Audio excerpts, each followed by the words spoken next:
भूतिया हॉस्पिटल।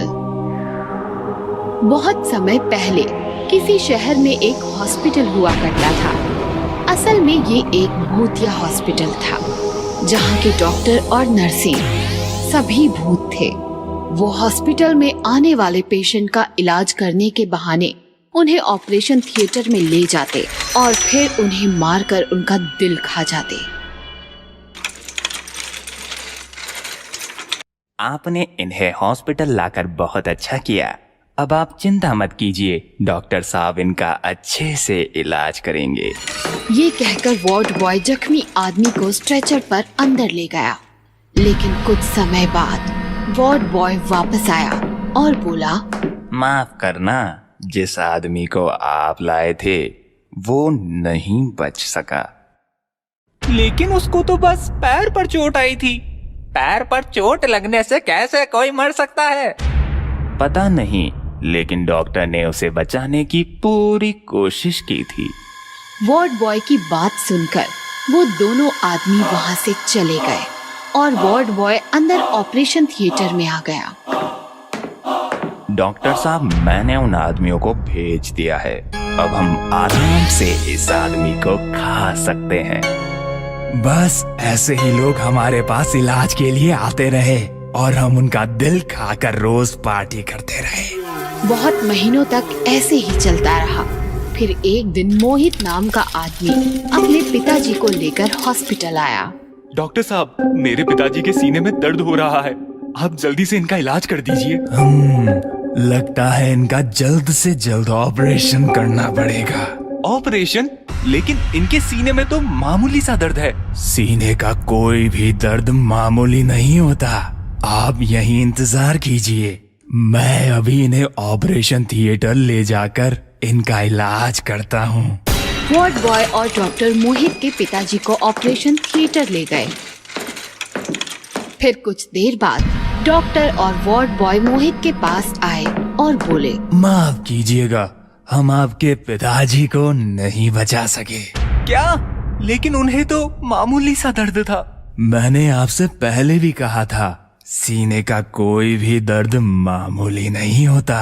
मोहित अपने पिताजी की लाश लेकर घर लौट आया, लेकिन उसे डॉक्टर की बात कुछ हजम नहीं हो रही थी।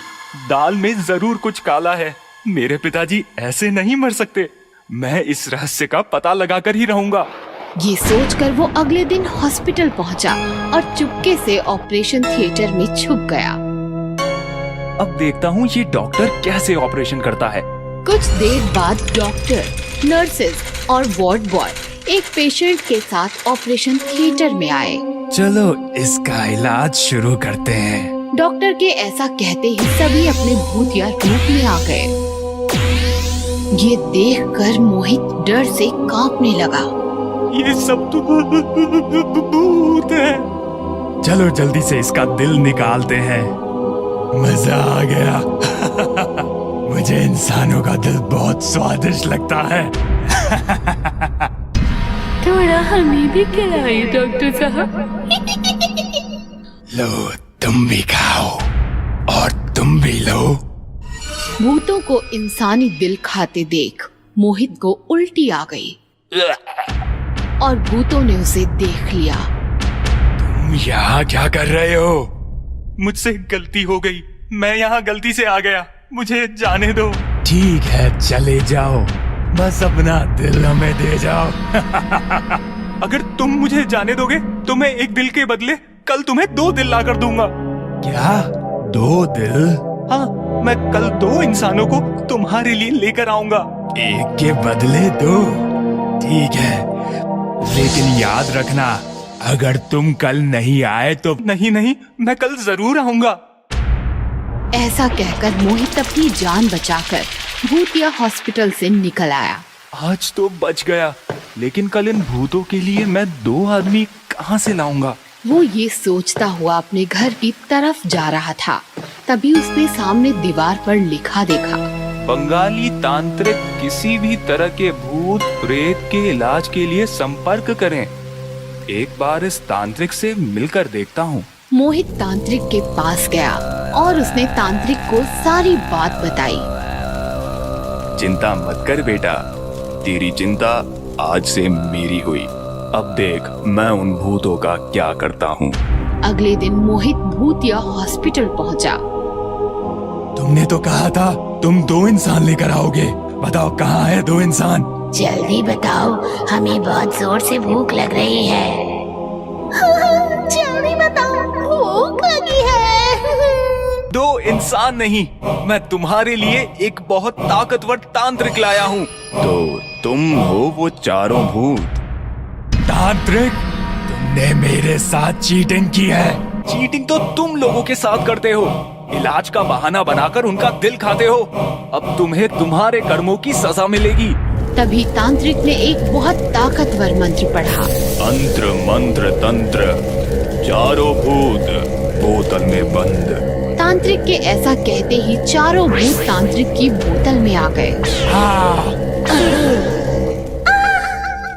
इस तरह एक तांत्रिक की मदद से मोहित ने अपने पिताजी की मौत का बदला लिया और उन चारों भूतों को पकड़ाकर भूतिया हॉस्पिटल को भी हमेशा के लिए बंद कर दिया।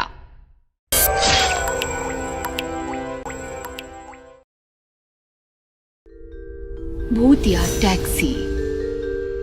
बहुत समय पहले किसी शहर में अभिषेक नाम का एक मासूम आदमी रहता था। अभिषेक एक बहुत बड़े व्यापारी के यहाँ ड्राइवर का काम करता था। एक दिन वो अपने मालिक को गाड़ी में बैठाकर कहीं ले जा रहा था। तभी गाड़ी पेड़ से जाकर टकरा गई। ये तूने क्या किया?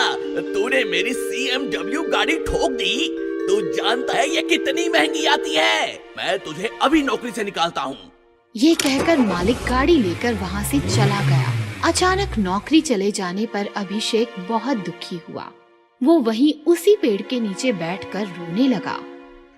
इतने सालों में पहली बार मुझसे कोई एक्सीडेंट हुआ था और मालिक ने बिना मेरी बात सुने मुझे नौकरी से निकाल दिया। तभी उसे एक डरावनी आवाज आई।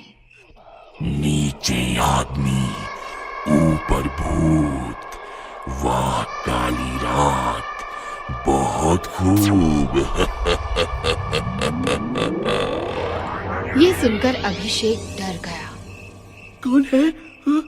कौन है? किसकी आवाज है ये? सामने आओ। काली रात का काला साया, तुमने बुलाया, लो भूत चला आया।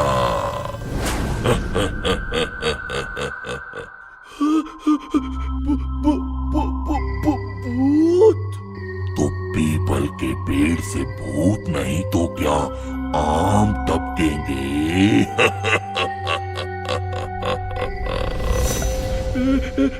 मुझे जाने दो, मैंने ध्यान नहीं दिया कि ये पीपल का पेड़ है।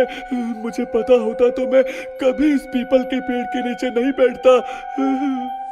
ये इंसान मुझे मासूम सा लगता है, क्यों ना इसका फायदा उठाया जाए। पीपल के भूत का कर्ज चुकाओ, मर जाओ या मददगार बन जाओ। क्या मतलब?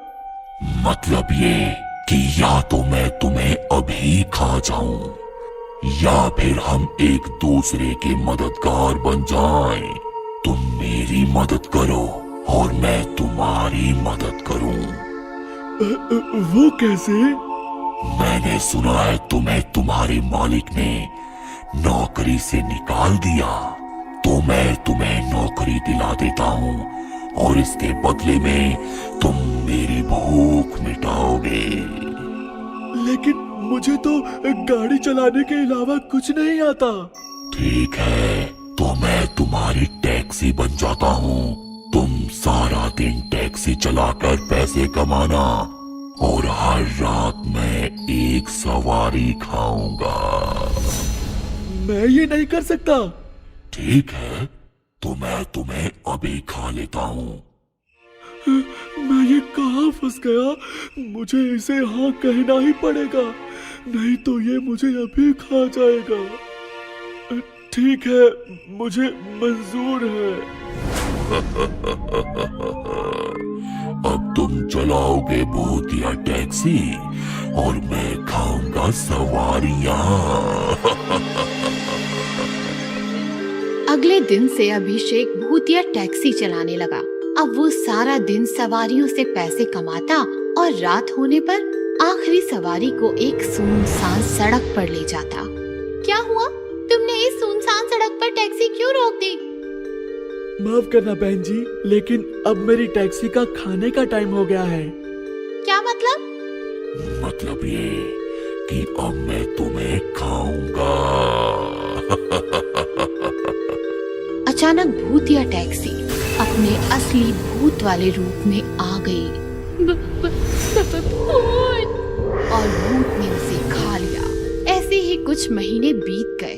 फिर एक रात एक आदमी टैक्सी के पास आया और बोला, भाई साहब, क्या आप मुझे घर छोड़ देंगे? जी जरूर, आइए टैक्सी में बैठ जाइए। कुछ आगे जाकर अभिषेक ने गाड़ी रोक दी। आपने गाड़ी क्यों रोक दी? माफ करना भाई साहब, लेकिन अब मेरी टैक्सी का खाने का टाइम हो गया है। क्या मतलब? मतलब ये कि अब मैं तुम्हें खाऊंगा।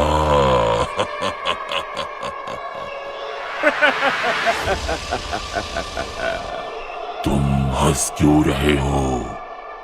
वो इसलिए कि तुमने खुद मेरे सामने आकर मेरा काम आसान कर दिया। बहुत दिनों पहले मुझे एक भूतिया टैक्सी की खबर मिली थी, तब से मैं तुम्हें ढूंढ रहा था। लेकिन मैं भूत हूँ, मैं तुम्हें खाऊंगा। और मैं भूत हंटर हूँ, मैं तुम्हें मार दूंगा। भूत हंटर सुनते ही भूत डर के मारे कांपने लगा। भूत हंटर, प्लीज मुझे जाने दो, मैं अब किसी इंसान को नहीं खाऊंगा। लेकिन भूत हंटर ने उसकी बिल्कुल नहीं सुनी। उसने भूत पर एक ताकतवर मंत्र मारा। भूतिया टैक्सी, सवारियां खाए भूतिया टैक्सी, भूतिया टैक्सी, भूतिया टैक्सी, गायब हो जाए भूतिया टैक्सी। भूत हंटर के ऐसा कहते ही भूत गायब हो गया।